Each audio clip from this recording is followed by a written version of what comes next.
do the things that make you feel good and like you're making an impact in the world. To me, it's way better to be MicroFamous than it would be to be Tony Robbins famous. Welcome to the More Than Corporate podcast. I'm Amber Fuhriman, recovering perfectionist and serial accomplisher. If you're anything like I used to be, you've been living your life thinking that if you accomplish enough stuff, you'll finally find the success you've always wanted. But what if it's not about accomplishing more stuff? What if it's about accomplishing the right stuff? I believe you don't find success, you create it by intentionally designing the life you want and having the courage to get out of your comfort zone to live your design. I went from doing what I was supposed to do to doing what I love to do, and now I get to help others do the same. Keep listening as I chat with inspiring people who make it their mission to live their best life every day and learn how you too can live the life you've always wanted.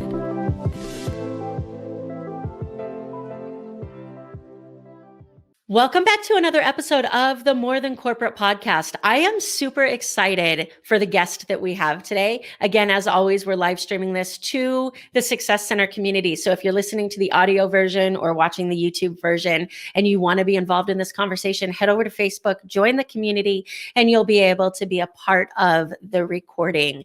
My guest today, super excited. We've had some amazing pre-recording conversations, is Matt Johnson. Matt's a marketing agency founder, podcaster, and musician. He runs a podcast launch and production agency based in San Diego, an international team that helps business coaches, consultants, and thought leaders use done-for-you podcasting to attract an audience, build influence, and become micro-famous. Matt is the author of MicroFamous and is currently the host of the MicroFamous podcast. He's a frequent podcast guest and event speaker to audiences around the United States, Canada, and Australia. And I'll tell you, we have had some unbelievable conversations. So I'm really, really excited to get this started. Matt, thank you so much for coming on the show with me. I appreciate it. I appreciate it. It's an honor. I'm excited to be here. Oh, I'm so excited to have you. So first of all, let's just get this out of the way because I know everybody heard the intro and now they are curious. What is MicroFamous? MicroFamous means to be famously influential to the right people. And it's an introvert's dream, right? Like I don't need to be stopped in the grocery store for an autograph. God forbid. I just want to get in, get out, and get my food and go home. But when I show up to an industry conference, I want everyone to know who I am. And to me, that's really what, especially like coaches and consultants, if you want to have an impact, work with ideal clients, like just do the things that make you feel good and like you're making an impact in the world. To me, it's way better to be MicroFamous than it would be to be Tony Robbins famous.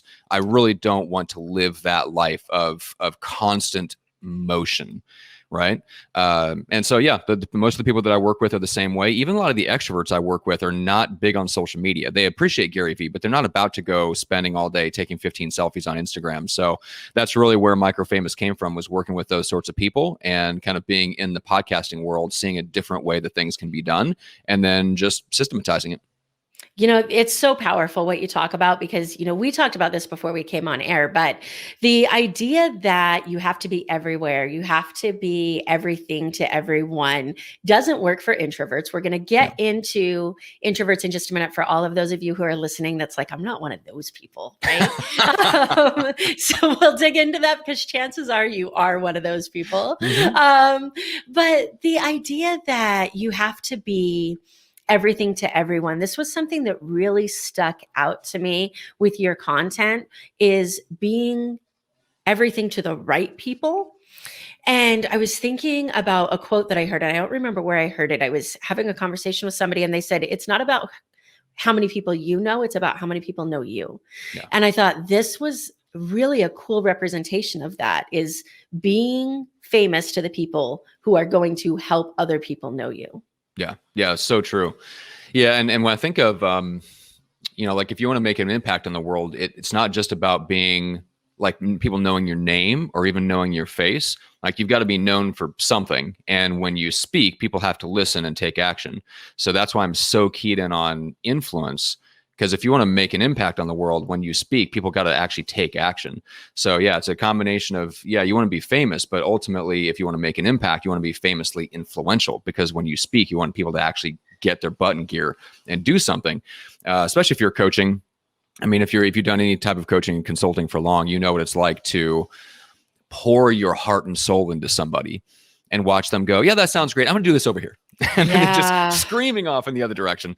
That is not fun for anyone. And that it undercuts you from actually making an impact that you want to make in the world. So yeah, that's why the goal is, unlike, we talked about this in the pre-recording, like if you're more drawn to Seth Godin than you are to Gary Vee, like you're my person. You may not think of yourself as an introvert. We can talk about that in a second. But basically, if you're drawn to Seth Godin, if you like his content, you'll like the conversation we're going to have, because it changes the goal of your marketing from the Gary Vee attention at all costs model to influence at all costs.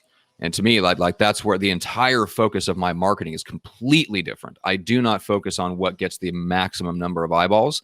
I focus on the things that will build me real, enduring influence for the next 10, 20, 30 years in the space that I run in. And I think for a lot of, you can be introverted, or you can be just an extrovert that doesn't want to be active on social media all the time. That probably sounds a lot better than spending 8 hours on Instagram responding to comments, trying to grow a following. Yeah. And growing a following that's actually going to engage with you, right? And because we're seeing the shift in social media where before it was like, what's my numbers? How many followers can I get? And then we enter into this podcasting space where we're talking about having either 10,000 followers or 1,000 engaged fans. Which would you rather have? And all of a sudden this conversation about numbers is changing, which is changing the way that we market. So I love what you're talking about influence instead of eyeballs, because eyeballs don't necessarily mean anything. No. So we talked about this introvert idea, and I shared with you that once I understood this, my life changed. So I want to know for you, what do you think the difference is between an introvert and an extrovert? How do you define those things for those that are listening and saying, but I'm not an introvert? Right. Well, it's definitely not whether you like people or not. I love people. I'm just like you. I love people. It depends on who they are.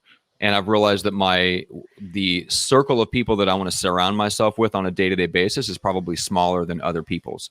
But there was some really interesting work that came out in the 60s by a psychologist, and he was the one that put that theory out there that the only thing that makes you an introvert is this, that you recharge better alone, right? Being around people kind of draws your energy down, and then you have to go away and recharge by being by yourself. That's what makes you an introvert. So I know people, especially in the circles that I run in, that are mostly like, thought leadery, business coachy types. They'll crawl over broken glass to speak in front of 1,000 people. And I would too. I love public speaking. I love being around people in that setting. But God, you put me into a networking, like a cocktail hour, and you tell me to go collect business cards, and I want to shoot myself. It's the worst thing ever. So it's not about whether you like people. It's not about whether you like even being in public or public speaking or anything like that. To me, it's strictly just how do you recharge? You hit the nail on the head before we even recorded. So once you understand that, I think it frees you up and you realize, okay, that makes sense now. That now I understand why when I do a speaking gig, I love the speaking, but I don't want to go to your cocktail hour or your award ceremony afterwards. I just want to go back to the hotel. It's like, there's nothing wrong with that. I mean, Dan Kennedy was famous for being like that. And it worked just fine for him. Seth Godin is probably like that. Seth Godin doesn't do anything now where he has to travel a certain space beyond New York, right? You have to pay him 3 times as much to get him out of the house. So once you realize that, I think it frees you up from all the misconceptions and the labels and stuff. And the people that label introverts the hardest are the extreme social extroverts. They think something is wrong with you. So Gary Vee is probably looking at all the people that don't want to do what he does and going, you're just not working hard enough. And it's like, no, you literally don't understand what it feels like to be exhausted just from being around people for an hour. And so if you can't relate to that, then I'm not going to take all of your marketing advice. I'll take the stuff that works for me, but I'm certainly not going to follow your life path. Yeah. And that's something that people really should embrace all around, is take the stuff that works for you, but don't embrace everything. I feel like no matter who it is, if it's me, if you're listening to Matt, like, please, for God's sake, don't listen to everything that we say and think that nothing else matters, right? Like, take the pieces that work for you. Build together what works for you, because everybody's different.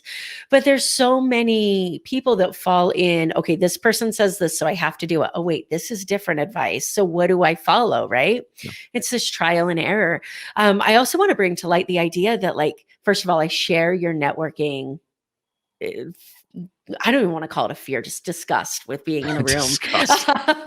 And I'm part of a networking group here in Vegas that's amazing. And we focus on relationships instead of sharing business cards.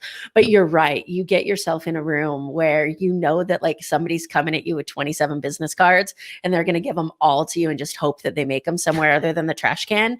I can't. So but this introverted thing isn't necessarily just in person either. This is where your social media conversation comes in as well. Is you're on a Zoom call with somebody, you're doing a Facebook Live with somebody, like mentally, that interaction is the same as if you were in a room with them when your brain is processing whether or not you need to recharge. Do you think? I think it's similar. The interesting thing about podcasting that I've noticed is the fact that you can have really deep, like long form, authentic conversations with people. And I'm still in my physical comfort zone, right? So I'm in my place. This is my office. I've got my keyboards and guitars over there. So like I'm physically in my comfort zone, but I'm able to talk to somebody and have amazing deep conversation. So it doesn't drain me as much as it would if I were sitting like, let's say at a bar at happy hour in between sessions at an event, and there's a whole bunch of other people around. So I think there is a difference in just how introverts kind of handle online.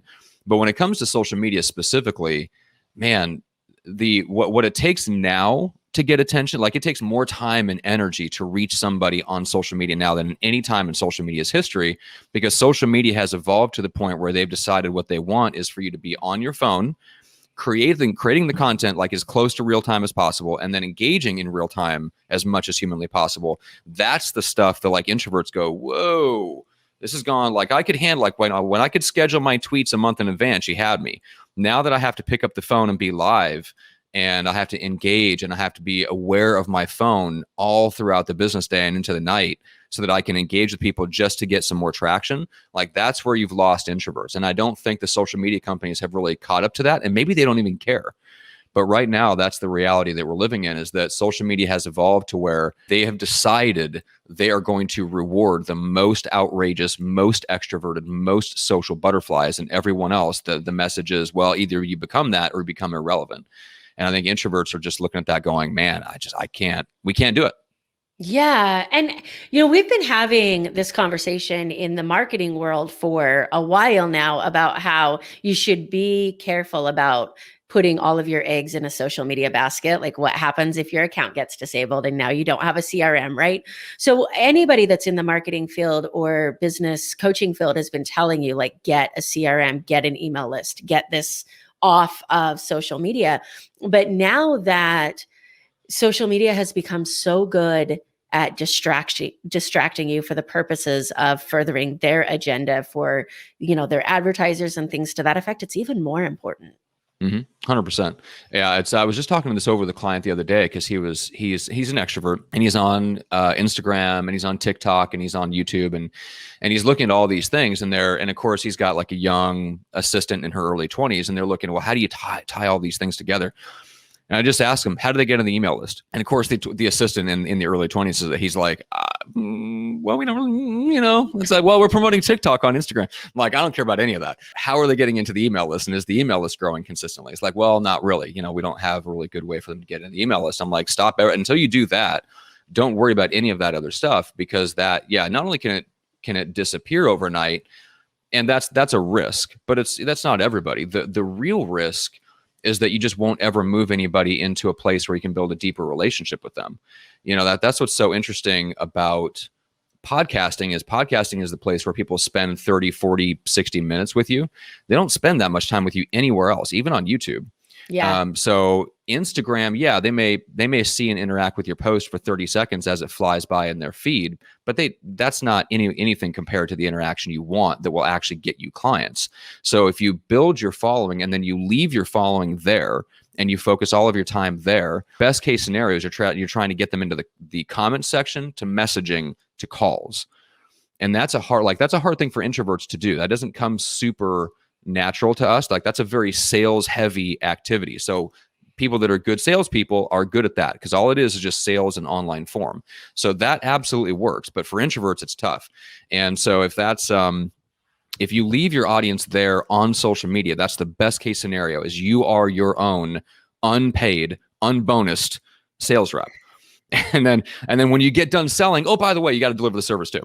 It's like, it's one of the hardest things to do, is to, like, if you're a one-man shop, one-woman shop, coach, consultant, thought leader, author, speaker, whatever, essentially what they're asking you to do, if you follow most marketing advice, is to be your own unpaid sales rep, spending 2 to 3 hours, 4 hours a day on social media. And then, oh, by the way, you still got to actually serve your clients and deliver amazing service, create all these systems, create all these tools, and be a thought leader and write your next book and all this stuff, while also being your own unpaid sales rep on social media.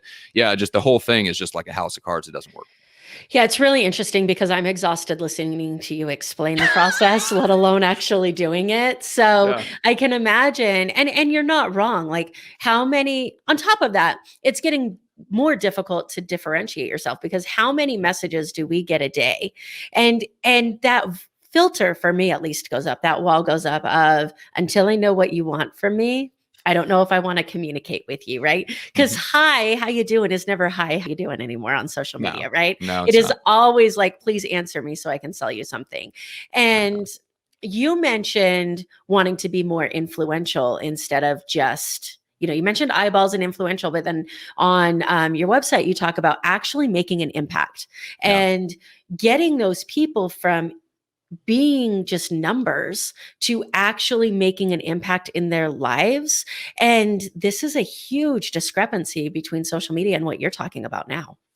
Yeah, it is. It's influence. Like, if you chase attention, and I ran into a guy, I think I was doing something with GoDaddy, and one of the people that was on the call that work for GoDaddy now used to work for Gary Vee, like in his office.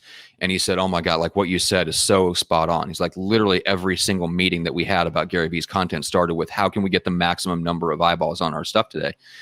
And I think when you start with that as the goal, you end up doing things like posting stuff that's completely outside of your area, posting stuff about your personal life and all this stuff just to get the attention. Social media has outsmarted that strategy, though. Because it used to be like, when, for example, when Jab, Jab, Jab, Right Hook came out, brilliant book, right? For the time, it was brilliant because you could put value, attention grabbing stuff, and then you could follow it up with a right hook of like business content where you go for the sale. The problem is social media got smart to that. And now they only let your jabs through. And then when you go to make your right hook, they're like holding back your arm, going, not so fast. Like our users aren't keen on that. They're not really a fan of your right hook. So we're not going to show that right hook to anyone. Right. And so now all you can do on social media is jab, right? All you can do is give value. All you can do is do stuff that gets attention and eyeballs. And so the purpose of talking about whatever gets attention, I think, has just gone by the wayside because social media wised up to that strategy. So it's good for its time. It just doesn't work now. And I think we just need to catch up to what social media actually is now in this moment. And this may change 3 years from now, but what it is right now in this moment is, if you're like me and you have, let's say, 10,000 people that follow you on Facebook, when I post on Facebook, I understand that maybe 150, a couple hundred people see that post. And if they don't engage with it within the first 15 or 20 minutes, if it's not engaging by Facebook's definition, then that post doesn't go beyond those same 150 people. And it's the same testing ground of people that are the most engaged with me, that message me and yada, yada. If I don't come up with something that gets engagement by the definition of Facebook of comments and shares, then that doesn't go beyond, like, my 10,000 people don't see that post. So what I really have is I have a Facebook following of somewhere between 200 and 500 people. So my question to every coach is, if Facebook showed you the true numbers and they got away with all the, they dispensed with all the fake numbers and the vanity metrics, and they just said, hey, you have a Facebook account and you have 500 friends, would you agonize over what to post? It's like, well, probably not. You probably go do something else. And so I think that's just the reality of the world that we live in. Yeah. And I think that this is a really important conversation as well, because you end up having that, Jesus, are people not resonating with what I'm saying? Right? Like, is what I'm saying not working? So as a marketer, where we're trying to decide what's the best, what message resonates, what's the best thing that's going to connect with my audience, when only a small portion of your audience is seeing that, you can't even do the market research that you used to be able to do on social media. No, that's really tough. That's a good point. I mean, you really have to go back to the basics of like talking to people, scheduling calls, and then like being human. Being human. And then I think you can run ads to a certain degree to kind of test messages and test hooks and stuff like that. So there's value in that. But yeah, like at the end of the day, if the goal, especially if you're selling something where you want to make an impact, right, and you want people to actually use your stuff, put it into action. I'll give you a good example of like what influence actually looks like and how it was built. So I had a client years ago. I used to be a partner in his like coaching consulting business, and we scaled that back. But for a while, I was like co-hosting his show, and so I was very, very deep into building both the business and the podcast. So he started off offering these like $2,000 workshops. Hey, come into my office, see how I built my professional service firm. You walk away with all of our systems, all of our tools, all of our intellectual property. Great. He had to jump on the phone with people. He had to message people back and forth, send them a PayPal invoice, do a lot of like hand holding and nurturing and sending them hotel information and all this stuff to get people to do it. Flash forward 12 to 18 months later, after running our podcast, people would hear the podcast, listen to a few episodes, go, oh my God, this is amazing. They'd go to the website, they'd sign up, they'd put their credit card down, get on a flight, show up at his office in Omaha, Nebraska, and walk in the door, and he didn't know who they were. They hadn't talked to anybody. That's the difference between influence and attention. Right. If you can get to the point where you are influential and you're known in your space for what you do, like those types of things will start happening. It makes everything easier. It makes your marketing easier. It makes your sales easier. It makes the next set of big opportunities in your business easier. So to me, the goal needs to shift to building real enduring influence and put attention where it belongs, which is that's just the table stakes. It's not the end goal of everything. We just need to get the attention of the right people, which means then you can get really, really specific and clear on your message. I love it. So for you, when you started to understand the extrovert introvert relationship, what was it that caused you to realize, holy crap, I'm actually an introvert? Was there like an experience or a moment? Well, here's the thing, though. I knew I was an introvert because I was way more introverted when I was younger. So I actually took pride in it. I would say my dad, like watching my dad grow up and pastoring churches was the closest thing I ever got to any sort of entrepreneurial influence, because I didn't go to college. I didn't know anyone who had even gone to college, let alone graduated. I didn't know anyone who started a business. So I was like the least likely entrepreneur ever, like a homeschool pastor's kid, musician turned like, if you would have told me 6 years ago that I was doing what I'm doing now, I wouldn't have believed you. So what was interesting, though, looking back now, is that I saw my dad run the church as an introvert. Right. So he would show up, he would teach. He also led worship. So he did the music part. And then he had no staff. My mom was the secretary. He didn't do a lot of counseling. He didn't visit a lot of people in the hospital and stuff like that. He didn't do those sorts of extroverted, touchy-feely, people-y things. He spent his time differently, and he ran that operation like an introvert. So I think that kind of seeped into my subconscious. And then now the way that I run my agency is very similar. So I don't have any staff in the same city. I live in San Diego. Everybody's scattered across the country and around the world. I've never had an office. I've always worked from home. It kind of bled into every part of how I ran the business. And it all goes back to kind of seeing that example as a kid. So I can't say that there was a moment where I realized. I kind of always knew I was an introvert. What I didn't know, and this is the big aha moment for me, was a couple of years ago, I realized, oh crap, I built like the perfect marketing system for me as an introvert that actually leverages the stuff that I'm good at, and I don't need to be Gary Vee. That was the big aha moment for me. It's interesting to me that you built this marketing system that was perfect for you without intentionally understanding what you were doing at the time.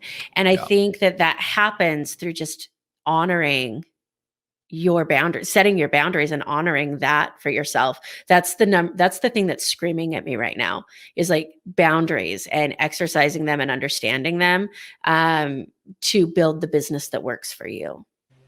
Yeah, it's interesting because I hadn't thought about that either. You're right. And I do set very clear boundaries with clients and with team members, and they're just the different ways that I run the business. I did a podcast episode on this about MicroFamous, or on the MicroFamous podcast, about how I run the business as an introvert. And there are a lot of boundaries. But yeah, I did not know that going in. I stumbled into podcasting and realized afterwards, this is the perfect environment for an introvert to market themselves, and then started to build the other pieces of the system behind it and around podcasting. And yeah, it took me several years to realize what I had done. I wish I'd realized it sooner, and I wish I could claim that I was a genius all along and knew what I was doing, because it make me sound a lot better. We won't tell anyone. We won't Yeah, tell anyone. exactly.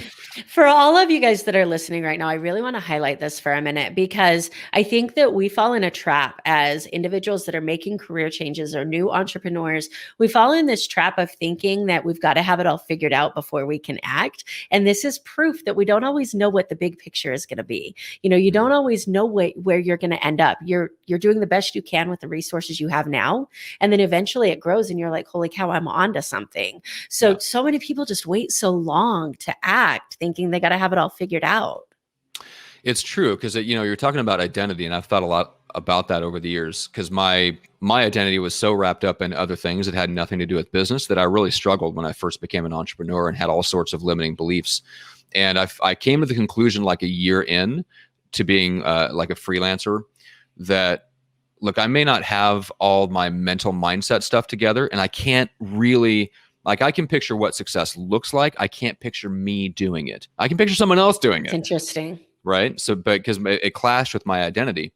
And so I basically said to myself, look, I may not be able to have the mindset of a very successful person, but I'm around a lot of them.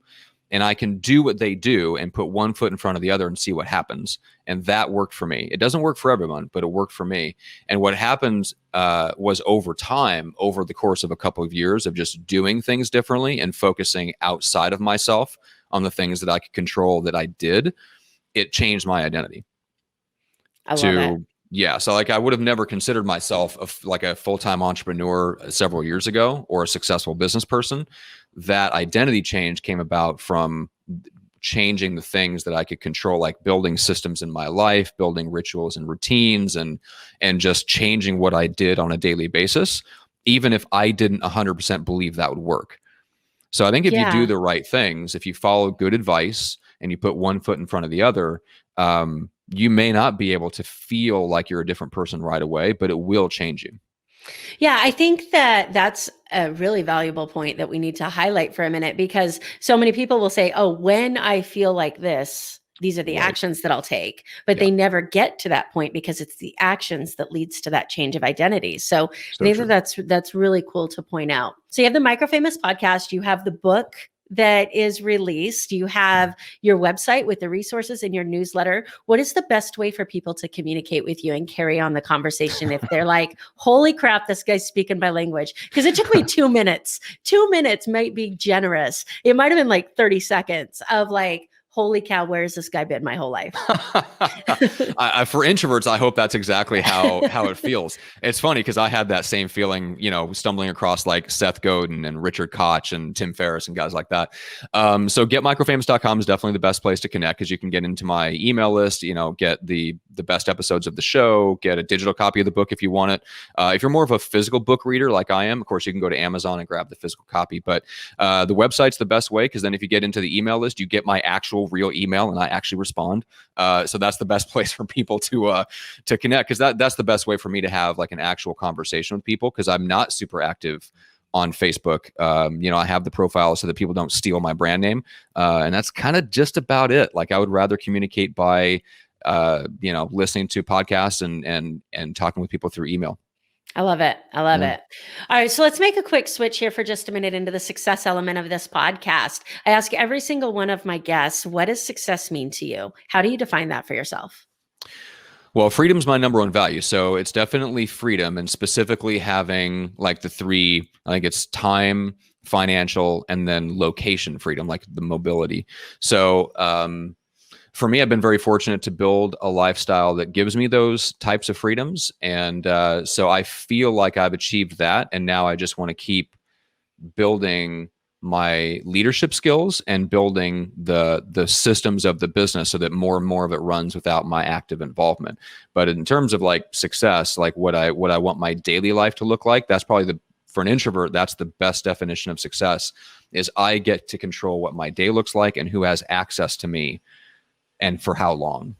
So the fact that I don't schedule more than 4 hours of calls a day, I rarely schedule an appointment afternoon. Like, to me, that was like when I made that switch in like 2019, that was when I felt like, man, I have achieved a level of success I never thought I would.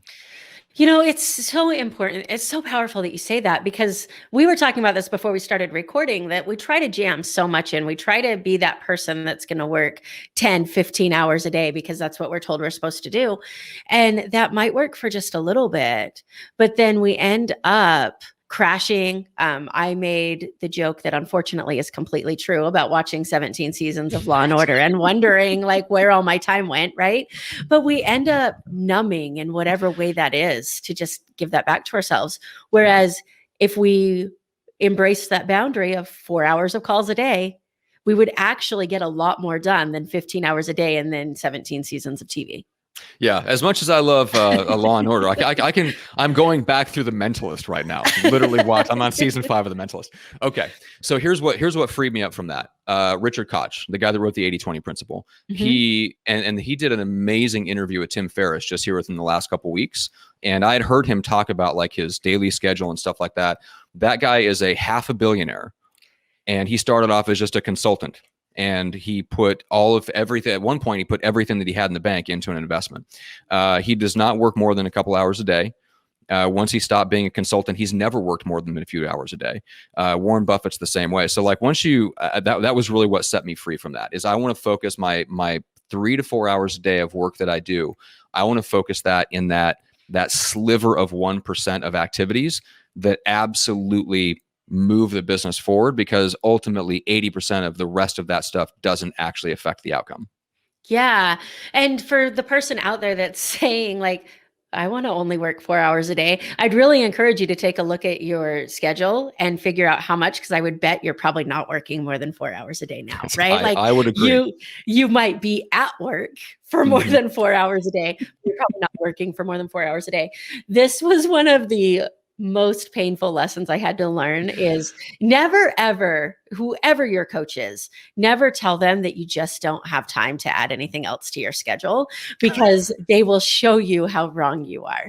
So I told her this, and she's like, all right, for the next week, I need you to write down everything you do from the moment you wake up to the moment that you go to bed. And I was like, do you really want my 4 hours of Facebook time on this list? Like all of a sudden you're like, do I have to tell her?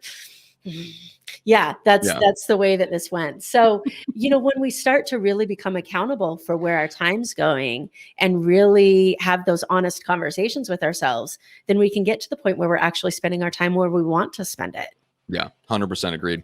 Yep, I don't buy into any of that stuff. And for an introvert specifically, like if you're in a business like we are, where one of the most important things you can do is be on the phone with somebody, be on a Zoom call with somebody. You can't schedule 8 hours of that stuff in a day. You'll burn yourself out. Can't.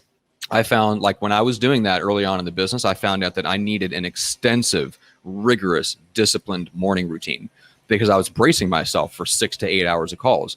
When I backed off and I stopped booking anything in the afternoon, I woke up in the morning and I'm like, I'm actually excited to get working. Like, let's get this show on the road. I didn't need an hour of this and that and meditation and journaling and all this stuff. I just didn't need it anymore. I started to actually move some of that stuff into the afternoon.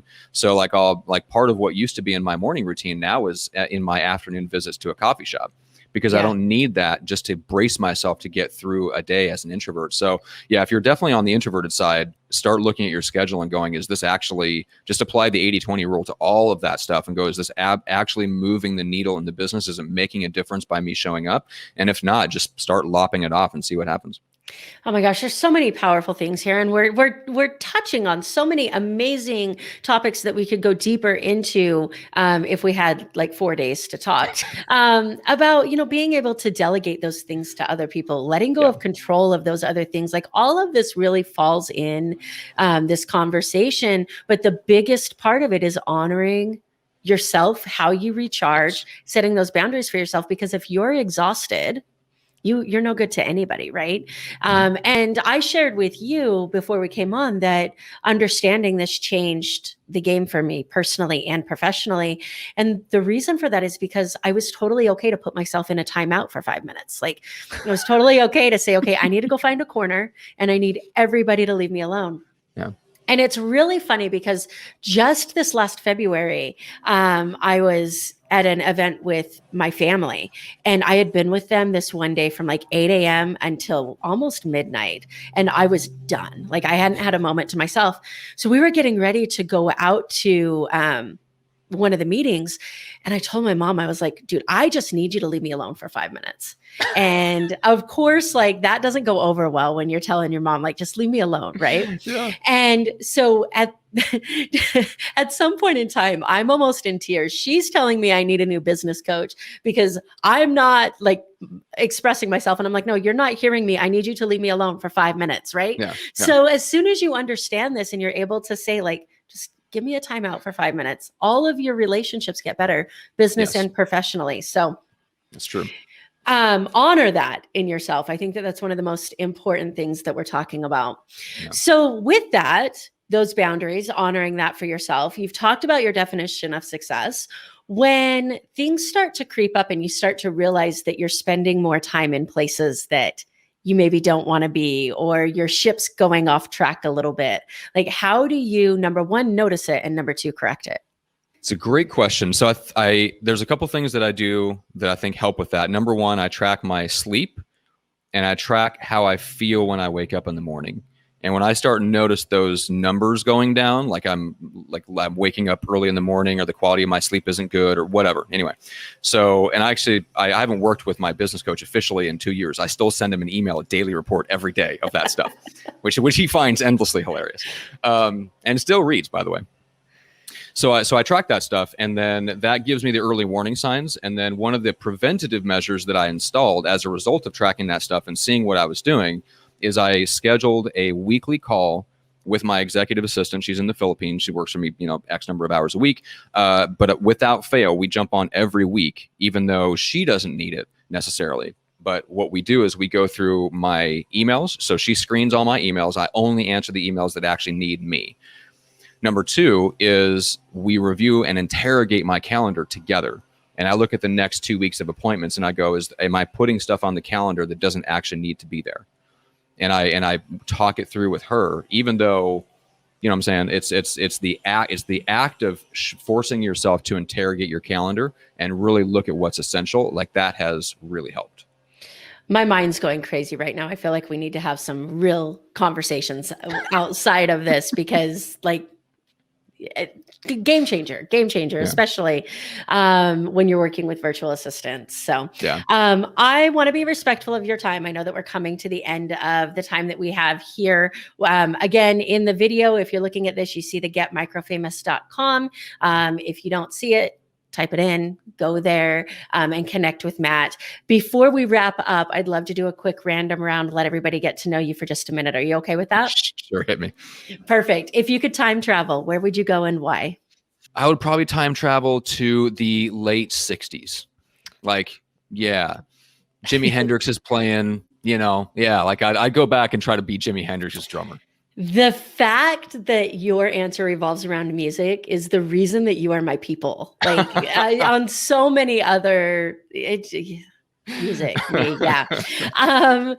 What is a book, a resource that you have recommended other than the amazing book that you offer, MicroFamous?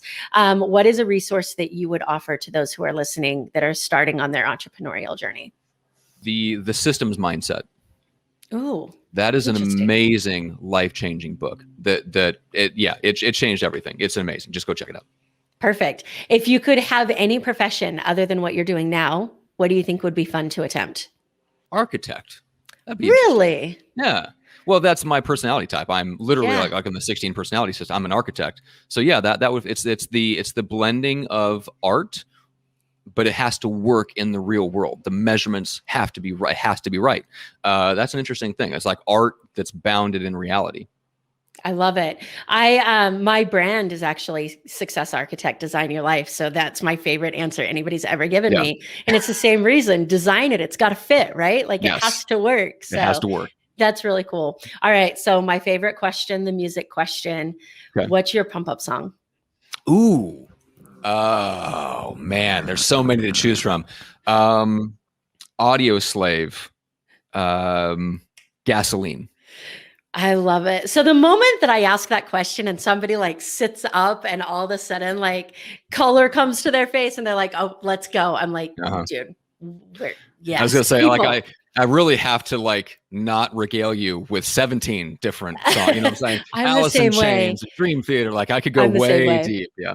So what I don't tell anybody until after they answer that question, because it Mhm. always changes their answer, is I have this amazing playlist of everybody's pump up songs who's ever been on this podcast and all of the answers that they've ever given me. And That's so I'm awesome. happy to share that out to anybody who wants it. I can send it to you, Matt, if you want it. That's But awesome. The yes, it's second that mix. like, yes. So I'll tell people that and they'll be like, no, I need to change my answer. I'm like, nope, No, like, not too late. nope, can't do it. So No, we already know it's Summer Breeze. yes, That's fine. It's exactly. going into the second mix. Yes, yes. So I've got everything from like classical music to, hardcore rap to religious songs. So it's amazing. Yeah, that's Um, awesome.